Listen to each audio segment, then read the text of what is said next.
Lo nazolobela eloko nini esalaka différence entre ba riche na ba pauvre na makambo etali ba dépense na bango. Okomona que ndenge ndeko na biso Kiyosaki alobaki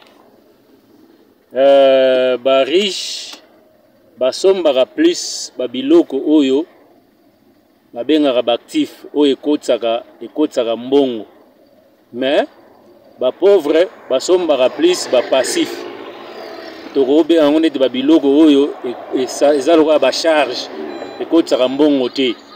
Donc soki yo mutu osombi par exemple ndako na yo kovanda en soi eza teke osombi actif en soi ndenge lobili ndeko na biso Kiyosaki eza lokola osombi ba charge.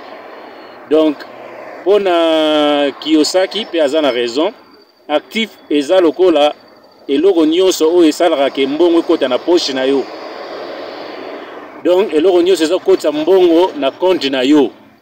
Mais passif ezali eloko oyo eza kosala ke mbongo ebima na poche na yo ekende na poche ya mutu mususu bien na compte ya mutu mususu.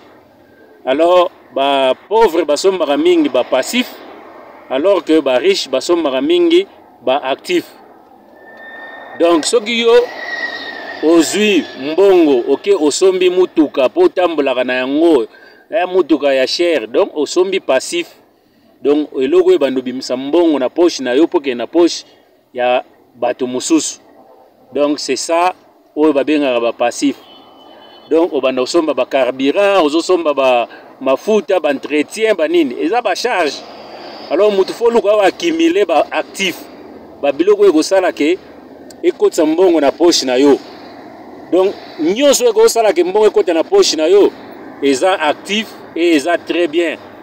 C'est ce qu'il faut faire pour au vivre, pour améliorer la situation financière na yo. Okoki par exemple avant même oso mandaku na ovanda osombi ndako cheba locataire titi nde oya kosomba ndako na ovanda po wana eza ba actif ekosala ke mbongo ekotaka na poche na yo. Et c'est ça qui fait la différence avec ba riche.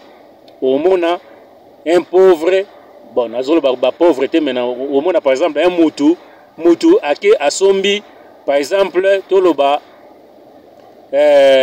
mutuka po kaka tambolaka nango alors que ekokotisa nango eloko te na kati ya foyer na ye. Na lobi te eza mabe, mais avant mutu osala ndenge wana il faut penser d'abord au luka nanu ozala na ba actif ba biloko ebano kotisa mbongo na compte na yo na poche na yo po osonge kosomba ba passif ba biloko oyo ebanda kobimisa mbongo na poche na yo. C'est comme ça que j'ai voulu parler de ça pour interpeller aussi les Congolais. Parce que très souvent, les Congolais, nous aimons le matu vu. Car pour Batouba Mona, alors qu'en soi, donc, aux attendez logo mogoté, ou ego salake, ce qui les lots moussale sili, ou ego banakot la umbongo, sans que, donc, toloba, yo travailler, ou bien sans que, donc toloba donc eloko ka ekoko tselombongo tozonga na sens wana eloko ka ekoko tselombongo ata yo ke ko travailler ata yo ke ko travailler te mais toloba nanu eloko ekoko tselombongo. Et c'est ça le grand problème avec les Congolais. Et on a za osenga na ba Congolais soko bandi musala yeba ko préparer ata ba actif ya mike oyo ko sala ke e banda ko kotsela mbongo na compte na yo et que okwa kozanga même pas ya kolia. Donc soki ozana ngote donc ezali vraiment problème pour na yo yeba ko penser na yango dès lelo. Il n'est jamais trop tard pour mieux faire. Ata ko kozala o na ko benga ata actif ata machine nguba ata machine fufu ata nini na moment ko sala préparer yango ata taxi ozana yango ata moto ozana yango ekoyi kosunga yo. Soko ozana ngote soki olongwe musala donc okokoma pena moto oyo. C'est comme ça que je suis en train d'interpeller le Congolais pour penser plus na kozalaka na ba actif que na kozalaka na ba passif.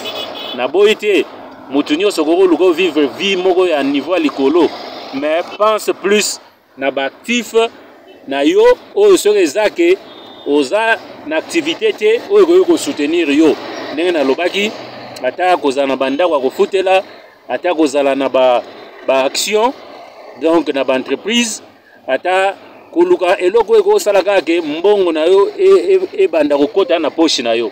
Je dis et je vous remercie.